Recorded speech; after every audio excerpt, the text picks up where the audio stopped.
الحمد للہ رب العالمین والعاقبۃ للمتقین والصلاة والسلام علی رسولہ الکریم وعلی آلہ واصحابہ اجمعین اما بعد۔ یہ حضرت تھانوی رحمہ اللہ کے ملفوظات میں سے اس کو حضرت مفتی تقی صاحب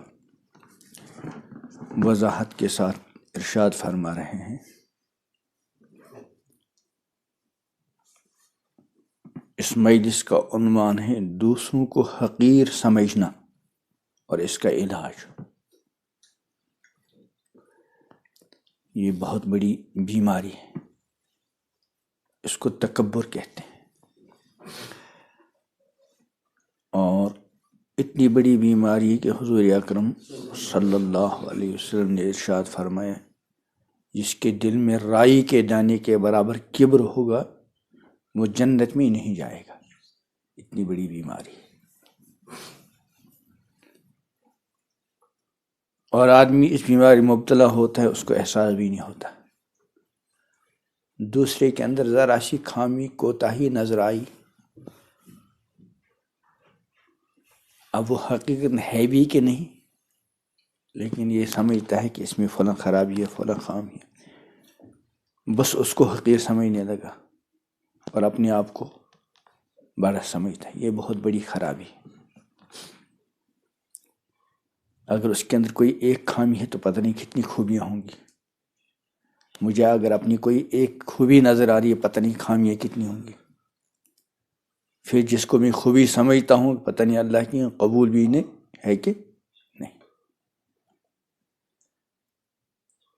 ایک ملفوظ میں حضرت تھانوی رحمہ اللہ نے ارشاد فرمایا، اگر کسی بات میں دوسرے کو گھٹا ہوا دیکھو تو اس وقت یہ سوچو کہ ہم بھی کسی بات میں اس سے گھٹے ہوئے ہیں، ہم بھی کسی بات میں سے گھٹے ہوئے ہیں کہ نہیں۔ ہر شخص میں خوبیاں بھی ہوتی ہیں اور برائیاں بھی۔ اگر اس شخص میں ایک برائی ہے تو ممکن ہے کہ ہم میں بہت سی برائیاں ہوں، یا ہم میں ایک ہی برائی ہو لیکن اس برائی سے بدتر ہو جو اس کے اندر ہے۔ پھر کس طرح ہم اس کو گھٹا ہوا سمجھتے ہیں، اور کیوں دوسرے کو اپنے آپ سے کم درجہ سمجھتے ہیں، اور کیوں سلام کرنے میں ابتدا کرنے سے آر آتی ہے۔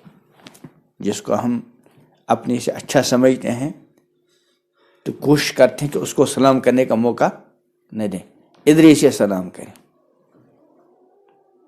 اب ادھر سے کوئی آیا، ہم کو سلام کرنا چاہیے تھا لیکن نہیں کر رہے، تو معلوم ہے دال میں کچھ کالا ہے۔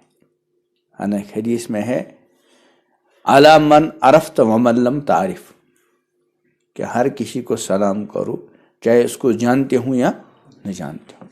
تو ہمارے ہاں عموماً یہ ہوتا ہے کہ کسی کو اپنے سے اچھا سمجھتے ہیں، متعارف ہے، تو اس کو سلام کرتے ہیں، یا کوئی جان پہچان والا ہے اس کو سلام کیا، لیکن جس سے کوئی جان پہچان نہیں اس سے سلام کرتے نہیں، یا جان پہچان ہے پھر بھی سلام نہیں کرتا، لیکن معلوم ہے کہ مسلمان ہے، اس کا مطلب ہے کہ اس کو یہ سلام کے قابل نہیں سمجھتا، اپنے کو بڑا سمجھتا ہے۔ حالانکہ اگر کوئی واقعی بڑا بھی ہو، حضور صلی اللہ علیہ وسلم سے بڑا کون؟ کائنات میں تمام مخلوق میں سے سب سے افضل ہے، لیکن حضور علیہ السلام ہر کسی کو سلام کیا کرتے تھے۔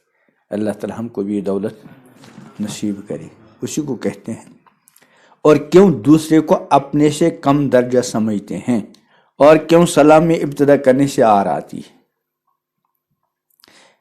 غیر اختیاری خیال آنے پر مواخذہ نہیں۔ کسی شخص کے بارے میں خیال آ جائے، اور یہ خیال بعض اوقات آ جاتا ہے کہ یہ شخص فلاں چیز میں مجھ سے گھٹا ہوا ہے اور میں اس سے بڑا ہوا ہوں، تو تنہا اس خیال کا آ جانا کوئی بری بات نہیں ہے، غیر اختیاری ہے، اور اس غیر اختیاری خیال پر اللہ تعالیٰ کے یہاں مواخذہ بھی نہیں ہو ہے، لیکن بار بار اس خیال کا لانا اور اس خیال کا دل میں بٹھانا اور پھر اس خیال کے مقتضا پر عمل کرنا کہ سلام بھی نہیں کرتا،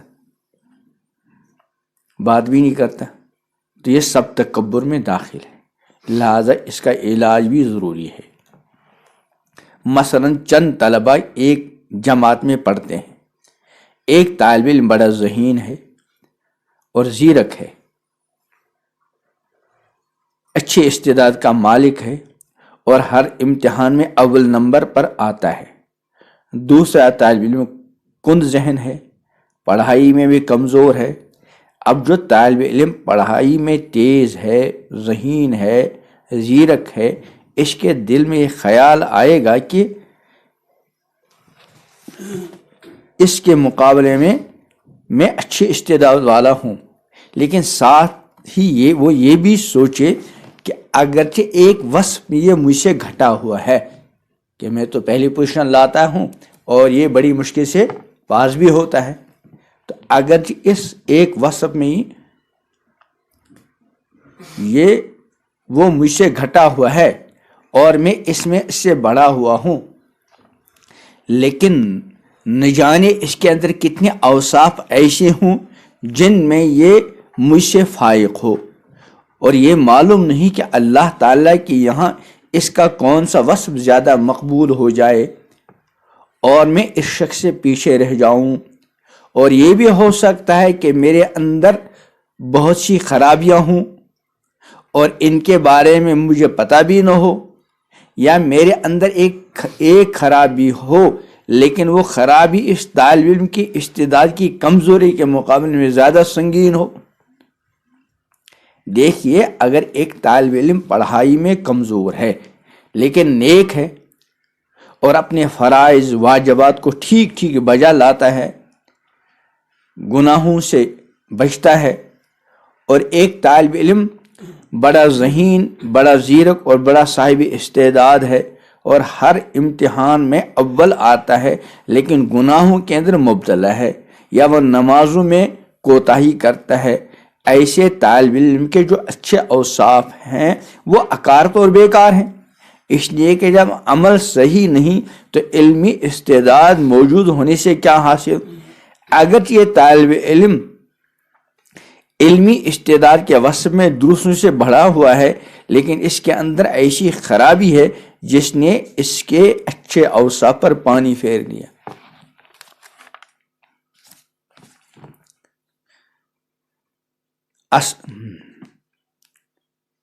یہ تو عام آدمی کے بارے میں، اگر خدا نخواستہ وہ نماز میں بھی سستی کرتا ہے پھر بھی اس کو حقیر سمجھنے کی اجازت نہیں، لیکن ایک آدمی نمازی بھی ہے، تلاوت بھی کرتا ہے، گناہوں سے بچتا ہے، دین کے ساتھ اس کا عملی تعلق ہے، اب ہم کو اس میں کوئی خرابی نظر آئے، یہاں تو حقیر سمجھنے کا کوئی سوال ہی نہیں۔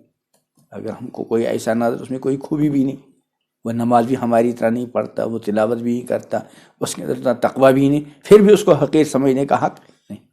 لیکن جو اپنی جان پہچان والے ہیں، جن کے بارے میں ہم کو معلوم ہے یہ نماز بھی اچھی پڑھتا ہے، تلاوت کرتا ہے، ذکر کرتا ہے، گناہوں سے بچتا ہے، دین کے ساتھ عملی تعلق ہے، اللہ کے ساتھ محبت ہے، پیغمبر کے ساتھ محبت ہے صلی اللہ علیہ وسلم، قرآن کے ساتھ محبت ہے، دینداروں کے ساتھ محبت ہے، اتنی ساری خوبیاں ہیں اس کے اندر۔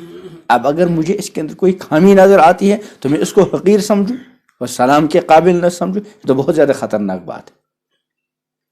اگر کسی کے اندر ہم کو خرابیاں زیادہ نظر آتی ہیں، خامیاں کم، پھر بھی اس کو حقیر سمجھنے کا حق نہیں، جبکہ ہمیں اپنے دوستوں کے اندر، ساتھیوں کے اندر خوبیاں نظر آتی ہیں۔ ایک آدھ خرابی بھی نظر آئے تو اس ایک آدھ خرابی کی وجہ سے اس کو سلام کے قابل نہ سمجھے، اس کو حقیر سمجھے، یہ تو بہت خطرناک علامت ہے۔ اصل خرابی بے دین ہونا ہے۔ آج کل لوگ دینی خرابی کو خرابی ہی نہیں سمجھتے، الیاذ باللہ، حالانکہ اصل خرابی اور کمزوری یہی ہے۔ ایک صاحب نے اپنے بیٹے کا تعارف مجھ سے کرا رہے تھے، حضرت مفتی تقی صاحب سے، کہنے لگے یہ میرا بیٹا بڑا ذہین، بڑا زیرک ہے، پڑھائی میں بہت تیز تھا، اور اب اس کو فلاں ملک میں اعلیٰ درجے کی ملازمت مل گئی، اور وہاں پر اس نے سارے لوگوں کا اپنا گرویدہ بنا رکھا ہے، میں نے کہا اللہ مبارک کرے. پھر کہنے البتہ تھوڑا سا بے دین ہو گیا ہے. الیاذ باللہ. ان صاحب نے بے دین ہونے کی خرابی کو اس طرح بیان کیا جیسے کوئی بڑی خرابی ہی نہیں. گویا کہ اصل معاملہ تو ٹھیک ہیں، بس یہ ذرا سی کمزوری. حالانکہ اگر دنیا بھر کی ساری خوبیاں ہوں، خدا نخواستہ دیندار نہ ہو تو کس کام کی ہو خوبی. میں نے کہا اس کی مثال ایسی ہے جیسے ایک گاؤں کے لوگ ایک حکیم صاحب کو ایک شخص کے معائنے کے لیے لائے. وہ حکیم صاحب آئے اور اس کا سر سے پاؤں تک چاروں طرف سے معائنہ کیا. دیکھنے کے بعد حکیم صاحب کہنے لگے یہ تو بالکل ٹھیک ٹھاک آدمی ہے، اس کے سارے اعضاء بالکل ٹھیک ہیں، اس کے ہاتھ بھی ٹھیک، کان بھی ٹھیک، ناک بھی ٹھیک، بس ذرا سی روح نکل گئی ہے. میں نے انصاف سے کہا آپ نے اپنے بیٹے کے بارے میں جو تعریف کی اس پر یہ مثال بالکل فٹ آتی ہے کہ اس کے اندر سب باتیں تو ٹھیک ہیں، بس ذرا سا بے دین ہو گیا الیاذ باللہ. حالانکہ دین کی خرابی اور بد عملی کی خرابی ایسی ہے جو ساری خرابیوں پر بھاری ہے. لہذا جس شخص کو تم گھٹیا سمجھ رہے ہو، کیا پتہ تمہارے اندر ایک خرابی ایسی ہو جو اس کی خرابی پر بھاری ہو جاوے. کم تر لوگ اللہ کی یہاں مقبول ہوں گے، اور اگر بالفرض اس کے مقابلے میں تمہارے اندر عیوب بھی کم ہوں، لیکن کیا معلوم کہ اللہ تعالیٰ کے یہاں مقبول کون ہے. جو لوگ بظاہر دیکھنے میں معمولی قسم کے لوگ نظر آتے ہیں لیکن بعض اوقات اللہ تعالیٰ کے نزدیک بڑے قیمتی ہوتے ہیں. حدیث شریف میں حضور اکرم صلی اللہ علیہ وسلم نے فرمایا رب اشعث مدفوع بالابواب لو اقسم علی اللہ لابرہ.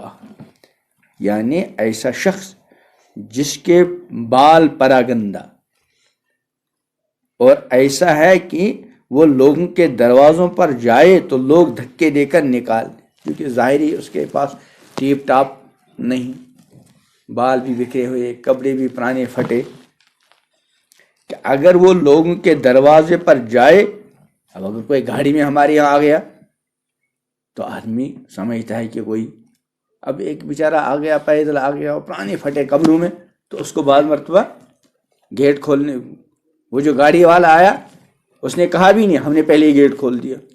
اور ایک بیچارہ پھٹے پرانے کپڑوں میں آیا حقیر قسم کا، وہ کھلوانا بھی چاہ رہا ہے تو ہم اس کو دروازہ کھولتے نہیں. اسی کو فرماتے ہیں ایسا شخص جس کے بال پراگندہ ہیں اور ایسا ہے کہ اگر وہ لوگوں کے دروازوں پر جائے تو لوگ دھکے دے کر نکالے. یہ تو لوگوں کے ہاں اس کی حیثیت ہے. لیکن اگر وہ شخص اللہ پر قسم کھا لے، مثلا وہ یہ کہے میں قسم کھاتا ہوں کہ ایسا ضرور ہوگا، تو اللہ تعالیٰ اس کی قسم پوری فرما دیتے. اب اس بندے نے قسم کھائی ہے، اس کی قسم کو پورا کرنا ہے. مثلا قسم کھا کل بارش ہوگی تو اللہ تعالیٰ اس کی قسم کی لاج رکھیں گے، اور قسم بارش اللہ کے ہاں تو اس کی اتنی حیثیت، لیکن لوگوں کے ہاں اس کی کوئی قدر و قیمت نہیں. اس لیے کسی کو انسان کبھی حقیر نہ سمجھے. تو اللہ تعالیٰ اس کی قسم پوری فرما دیتے ہیں. اگرچہ عام لوگوں کے نظروں میں وہ شخص بے حقیقت ہے، لیکن اللہ تعالیٰ کی یہاں اس کی اتنی قیمت ہے کہ اللہ تعالیٰ اس کی بات کو نہیں ٹالتے ہیں کہ جب میرے بندے نے قسم کھا لی ہے تو اب میں اس کو جھوٹا نہیں کروں گا. جس بات پر اس نے قسم کھائی ہے وہ کام کر دوں گا تاکہ اس کی قسم کیا ہو، پوری ہو جائے. جنت کے اعلیٰ درجات والے لوگ، جنت میں لوگوں کو اعلیٰ ترین درجے ملنے والے ہیں. جن لوگوں کو اعلیٰ ترین درجے ملنے والے ہیں ایسے لوگوں کے لیے حدیث شریف میں ہے یہ الذین اذا غابوا لم یفتقدوا، یعنی وہ ایسے لوگ ہیں جب کہیں چلے جائیں اور غائب ہو جائیں تو ان کو ڈھونڈنے والا بھی نہ ہو. کوئی متعارف آدمی ہو، کوئی عالم ہو، بزرگ ہو، فلاں ہو، 2-4 دن مسجد میں نظر نہیں آیا، ارے فلاں 2-4 دن سے نظر کہاں گیا. لیکن ایک گمنام آدمی وہ ہفتے غائب رہا، کوئی ڈھونڈتا بھی نہیں کہ کہاں گیا، کیونکہ وہ کوئی متعارف ہے ہی نہیں. یعنی وہ ایسے لوگ ہیں جب وہ کہیں چلے جائیں اور غائب ہو جائیں تو ان کو کوئی ڈھونڈنے والا بھی نہیں اور کوئی پوچھنے والا بھی نہیں. مثلا ایک شخص روزانہ نماز پڑھنے مسجد میں آتا تھا، اگر کسی دن نہ آئے تو کوئی یہ نہ پوچھے کہ فلاں شخص روز آتا تھا آج کہاں چلا گیا. لیکن اگر متعارف ہو 2 دن نہیں آتا، بھائی فلاں دن 2 دن سے نہ کہاں گئے. اور اگر وہ کہیں نکاح کا رشتہ لے کر چلے جائیں تو لوگ رشتہ قبول کرنے سے انکار کریں. یہ تو بیچارہ مولوی آدمی ہے، اس کی آمدنی کچھ نہیں تو لوگ ٹھکرا دیں. لیکن اللہ کے یہاں ایسے لوگوں کو جنت میں اعلیٰ ترین درجات ملنے والے ہیں.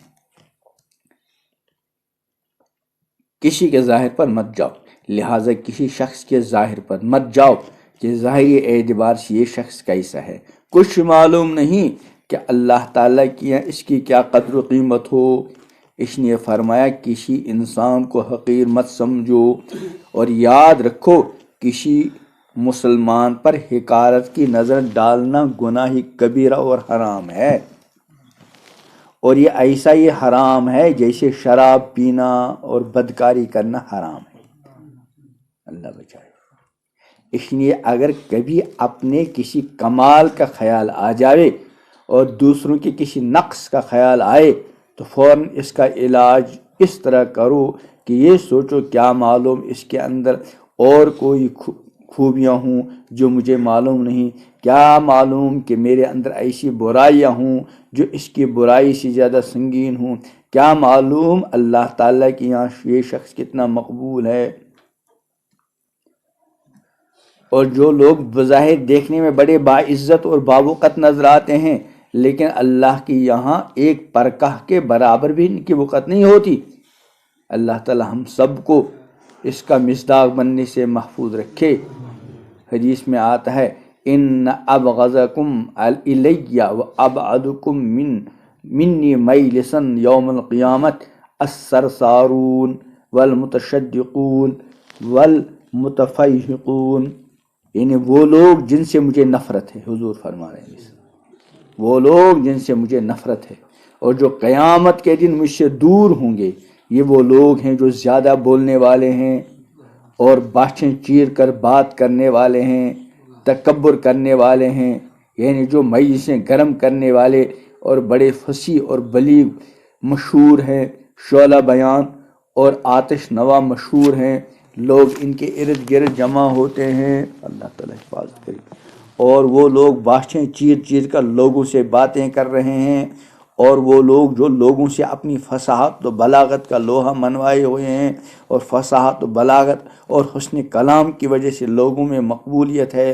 عام لوگ ان کو پسند کرتے ہیں اور ان کی تعریف کرتے ہیں کہ یہ بڑے عالم، بڑے فقیہ، بڑے واعظ، بڑے خطیب، بڑے باغ و بہار اور مجلسی ہیں. لیکن ایسے لوگ اللہ کے نزدیک مبغوض ترین ہیں. اللہ بچائے. اس لیے اپنے کسی کمال پر، خوبی پر کبھی نہ اترا دے. نہ معلوم اللہ کا فیصلہ مرنے کے بعد ہی ہوگا، وہاں حقیقتیں کھل جائیں گی.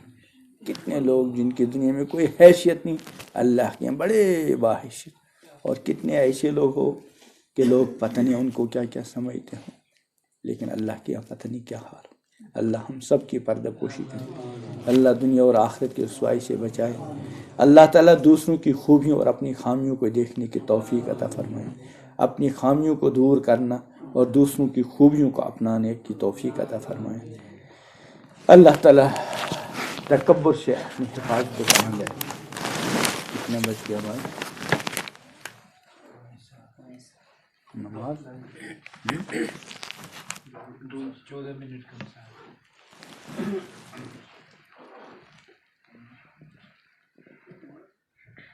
لہٰذا اللہ تعالیٰ کی یہاں نہ ظاہری خوبیاں مقبولیت کے لیے معیار ہیں اور نہ ظاہری نقائص اللہ کی یہاں غیر مقبول ہونے کی علامت ہے. کس بات پر انسان فیصلہ کرے، کس چیز پر حکم لگائے، اس لیے ہر وقت اللہ سے ڈرتے رہنا چاہیے. اور کسی بھی انسان کی ظاہری حالت دیکھ کر کوئی حکم نہ لگاؤ، نہ تو کسی کی تعریف کرو نہ کسی کی برائی کرو.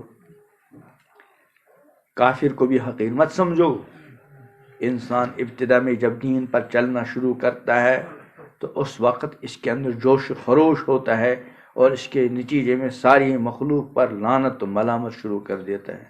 ذرا سا جماعت میں گیا، ذرا سا دینی شعور آ گیا، بس اپنے کو پتہ نہیں کیا سمجھتا ہے اور دوسروں کو حتیٰ کہ اپنے ماں باپ کو بھی کچھ نہیں سمجھتا.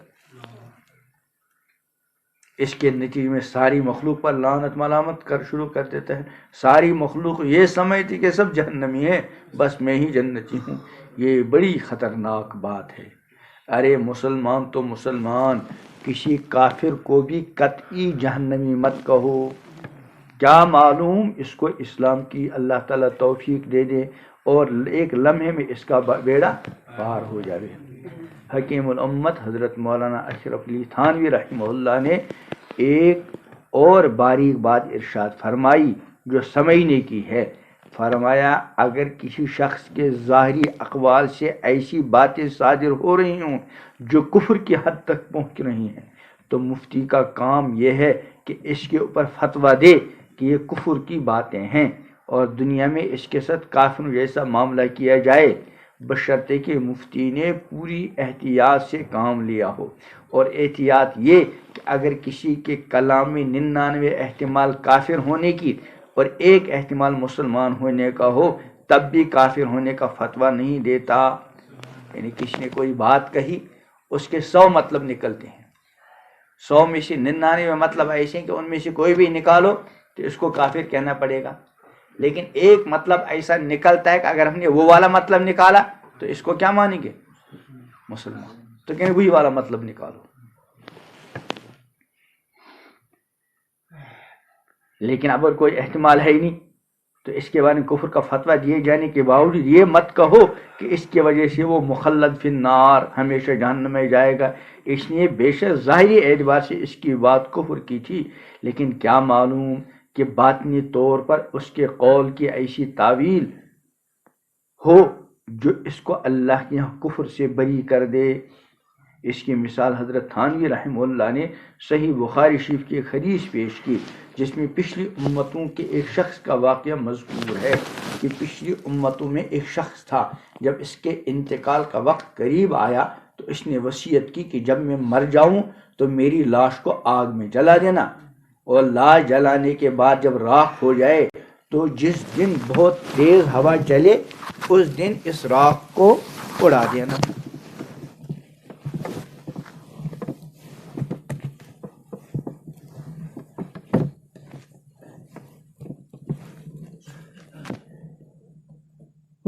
لوگوں نے پوچھا ایسی وصیت کیوں کر رہے ہو؟ اس نے کہا بات یہ ہے کہ میں بہت گنہگار آدمی ہوں اور میں یہ چاہتا ہوں کہ میں اللہ کے ہاتھ نہ آؤں، کیونکہ اگر میں اللہ کے ہاتھ آ گیا تو اللہ تعالیٰ مجھے بڑی سزا دے گی، اس لیے میں چاہتا ہوں کہ اللہ کے ہاتھ نہ آؤں. چنانچہ اس کے مرنے کے بعد اس کی وصیت کے مطابق عمل کر لیا گیا. جب اللہ تعالیٰ کے سامنے پیش ہوا تو اللہ تعالیٰ نے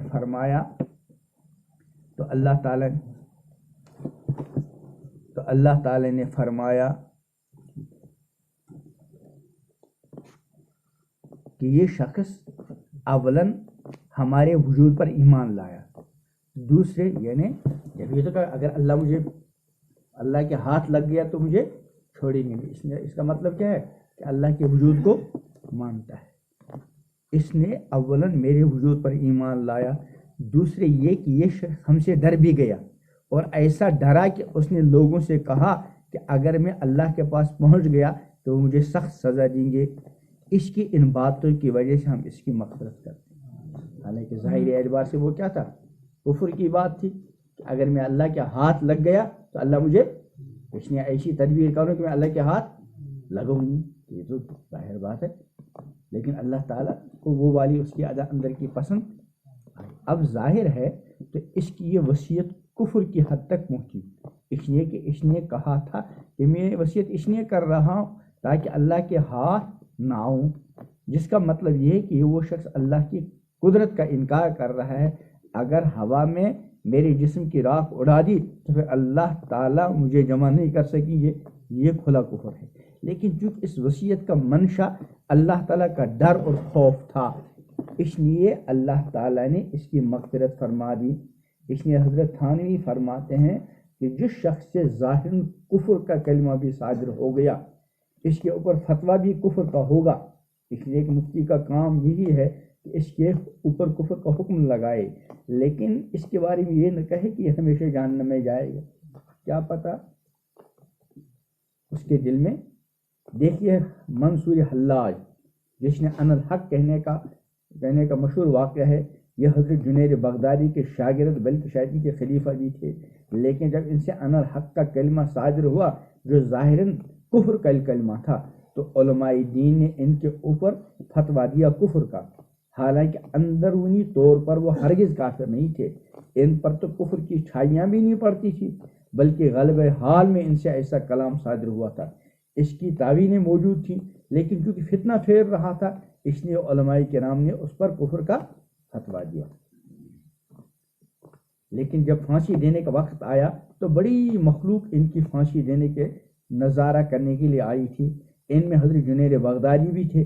جب منصور حلاج نے حضرت جنید کو دیکھا تو ان سے کہا یہ ساری مخلوق جو جمع ہے یہ تو حقیقت حال سے بے خبر ہے، اس نے انہیں میرے ظاہر کو دیکھ کر کفر کا فتویٰ لگ گیا، ان سے تو مجھے کوئی گلہ شکوہ نہیں، اس لیے میں ان کو معذور سمجھتا ہوں، لیکن اے جنید آپ کو تو حقیقت کا پتہ ہے کہ میں کیا کہتا ہوں اور میری مراد کیا ہوتی ہے، اس لیے آپ کیوں آئے؟ حضرت جنید نے فرمایا میں اس لیے آیا ہوں کہ تمہارے خلاف فتویٰ دیا گیا ہے وہ صحیح ہے اور تمہارا یہ انجام ہونا چاہیے، حالانکہ حضرت جنید رحمۃ اللہ علیہ جانتے تھے کہ اندر سے منصور کی مراد کچھ اور ہے، اسی لیے ہم جب حضرت منصور کا نام لیتے ہیں تو ادب کے ساتھ، بلکہ اس منصور کے نام ہی میں بھی کچھ ہے نا، منصور کے نام ہی کے اندر کچھ اثر سا لگتا ہے، لیکن ظاہری اعتبار سے ایک کفر کا کلمہ تھا، فتویٰ لگا لیا، لیکن یہ تھوڑے ہم کہیں گے خدا نخواستہ وہ الیاذ باللہ جہنمی۔ تو اس کا خلاصہ ہے کہ کسی کے ظاہری کچھ ایسی چیزیں نظر آئیں تو حقیر مت سمجھو کسی کو، اور ہر کسی کے بارے میں کہ اس کے اندر اگر دو خرابیاں مجھے نظر آ رہی ہیں، اول تو پتہ نہیں ہیں بھی کہ نہیں، پتہ نہیں اس کے اندر کیا کیا خوبیاں ہوں، اور نہ معلوم میرے اندر کیا کیا خرابیاں، اور جن کے بارے میں یہ ہو ان کے ساتھ آدمی آگے آ ہی جائے گا خوب تواضع سے، ان کو پہلے ہی سلام کرے، جس کو اپنی سے اچھا سمجھتا ہے ان کو سلام کرے یا نہ کرے لیکن اس کو ضرور سلام کرے، اس میں اس کا علاج ہے۔ اللہ تعالی ہمیں بھی آپ کو بھی اور پوری امت کو ہر طرح کے تکبر اور تکبر والی علامات سے اپنی حفاظت پناہ میں رکھے، اللہ تعالی ہمارے اندر عاجزی انکساری پیدا فرمائے، وہ اوصاف اللہ تعالی ہمارے اندر پیدا فرمائے جو اللہ کی ہم پسندیدہ اوصاف ہیں، اور ان خرابیوں سے اللہ تعالی ہم سب کی حفاظت فرمائے جو اللہ تعالی کی ناراضگی کا ذریعہ ہوں۔ سبحان اللہ الحمد سبحانک اللہم وبحمدک، اشہد ان لا الہ الا انت، استغفرک۔